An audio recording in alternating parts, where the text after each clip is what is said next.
ہے ذات نبی مرکز یکجہتی اسلام، افلاک سے اونچا شہ لالاک کا ہے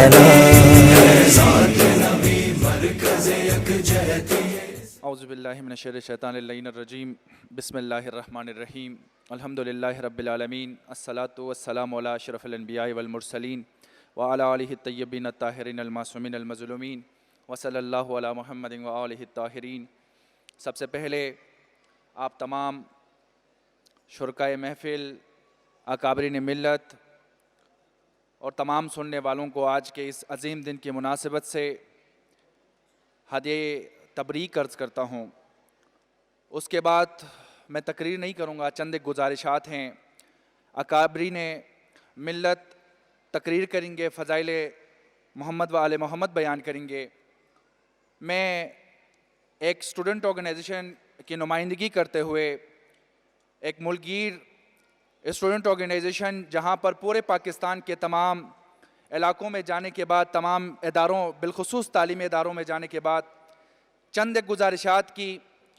ہم یہاں پر الحمدللہ ملت کے تمام بزرگان، تمام مکاتب فکر کے لوگ یہاں پر آتے ہیں، علماء آتے ہیں، بزرگان آتے ہیں، عوام آتے ہیں، اور یہاں پر ہم کانفرنسز کرتے ہیں۔ لیکن انتہائی معذرت کے ساتھ میں کہوں کہ کسی بھی قوم کے مستقبل ان کے جوان ہوتے ہیں، ان کے بچے ہوتے ہیں، اور وہی مستقبل سنوارتے ہیں۔ آج اگر پاکستان کے وہ ادارے جہاں پر ہمارے بچے تعلیم حاصل کرتے ہیں، یونیورسٹیز بالخصوص، جب ہم یونیورسٹیز میں جاتے ہیں تو وہاں پر ہمیں اسلام نظر نہیں آتا۔ آپ کے یونیورسٹیز بالخصوص قائد یونیورسٹی کے وائس چانسلر نے خود اعتراف کیا ویری ریسنٹ سینٹ کے کمیٹی کے سامنے، ڈرگز کے اڈے بن چکے ہیں۔ وہاں پر آپ کو کسی اسلامی پروگرام ہوتے ہوئے نظر نہیں آئے گا، اگر ہوتے بھی ہیں تو اس کے اوپر پابندیاں ہیں۔ ہمارے نوجوانوں کو سیکولرزم پڑھایا جاتا ہے۔ آپ کیا توقع رکھتے ہیں کہ وہ درسگاہیں جہاں پر قوموں کی بچوں کی تربیت ہوتی ہیں، جنہوں نے آ کے کل اس قوم کی رہنمائی کرنی ہے، سربراہی کرنی ہے، جنہوں نے قوم کی باغ دور سنبھالنی ہے، اگر ان کی تربیت اسلامی یعنی مینجمنٹ ان کو نہیں پڑھایا جائے گا، اسلامی رول نہیں پڑھایا جائے گا، جب سیکولرزم ان کو پڑھایا جائے گا تو سیکولرزم کیا ہے؟ حکومت کرنے کے لیے ڈیوائیڈ کرنا پڑے گا، جبکہ اسلام کہتا ہے کہ یعنی ڈیوائیڈ اینڈ رول نہیں بلکہ یونائٹ اینڈ رول ہے۔ اس کے برعکس پڑھایا جاتا ہے۔ ہمارے یونیورسٹیز کے اندر ڈرگز اتنے عام ہو چکے ہیں، یعنی فحاشیت اور بے پردگی اتنے اوج پر آ گئی ہیں کہ جب آپ کوئی غیرت مند یونیورسٹی میں جائے گا تو وہ شرمائے جائے گا۔